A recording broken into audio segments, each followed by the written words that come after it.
Hi, I'd like to discuss a topic that is very delicate, but a topic that is very relevant to all of us today.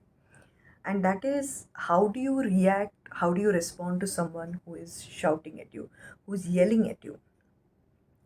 Now, first, before we actually talk about what are those steps that you may have to take in order to react or respond to such a situation, we'll have to understand why people yell.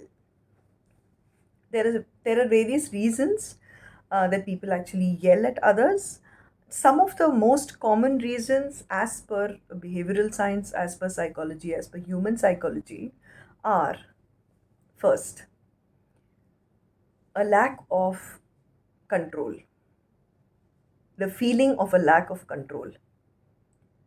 So a person yells if he or she feels that the other person in the relationship is trying to dominate him or trying to become more powerful in the relationship.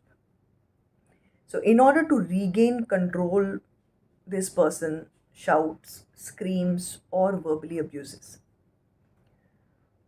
Now, the second, yelling is a coping mechanism for some people.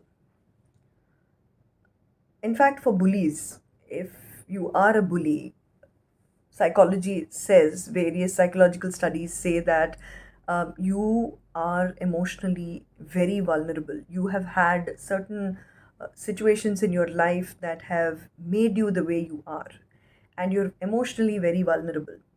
And you are always trying to protect yourself. And your number one coping mechanism when you're trying to protect yourself from what you think is harm to you is physically lashing out or yelling at the other person. So it is your coping mechanism, or it is what you go to when you feel that you are going to be harmed. Remember, psychologists say that yelling points out to is indicative of core issues in the yeller's psyche. It has absolutely nothing to do with you. You are the recipient of yelling. Someone is yelling at you, and you are actually on the other side. You're on the receiving side of yelling. So it's usually not about you. It is usually about certain imbalances in the core psyche of the person who's yelling at you. So a lot of times people blame themselves, saying, okay, she's yelling at me because I did something, or she's yelling at me because of this, of that, of various things. But it's usually indicative of problems in the core psyche of the person who's yelling at us. Sometimes yellers may actually be shouting and screaming at you just to get your attention. They may be feeling neglected. They may be feeling that somewhere, at some point in time, maybe the relationship was at a very different level, and both of you had the intimacy that you lack today. So maybe they are trying to call out, they're trying to seek your attention because they feel neglected. They feel that somehow you are giving much more attention to someone else. Yelling also, I mean, one primary reason of yelling could also be that it is a learned behavior. This is very common.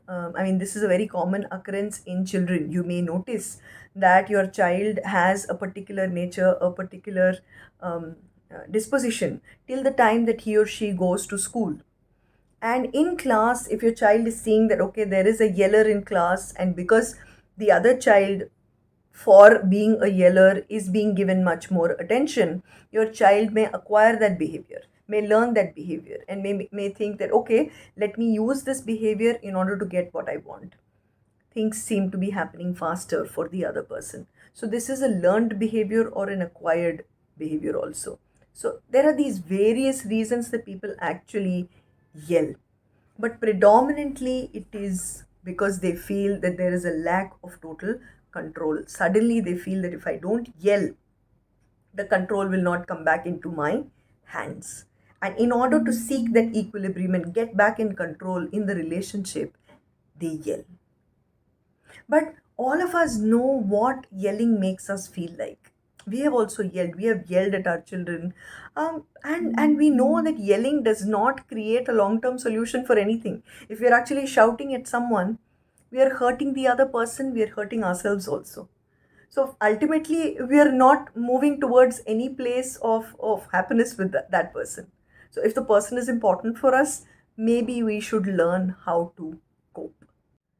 So this is the first part of the two-step series that I'm going to make on yelling and how to actually overcome such an argument that has led to a yelling match. Because usually this happens because we are feeding the anger.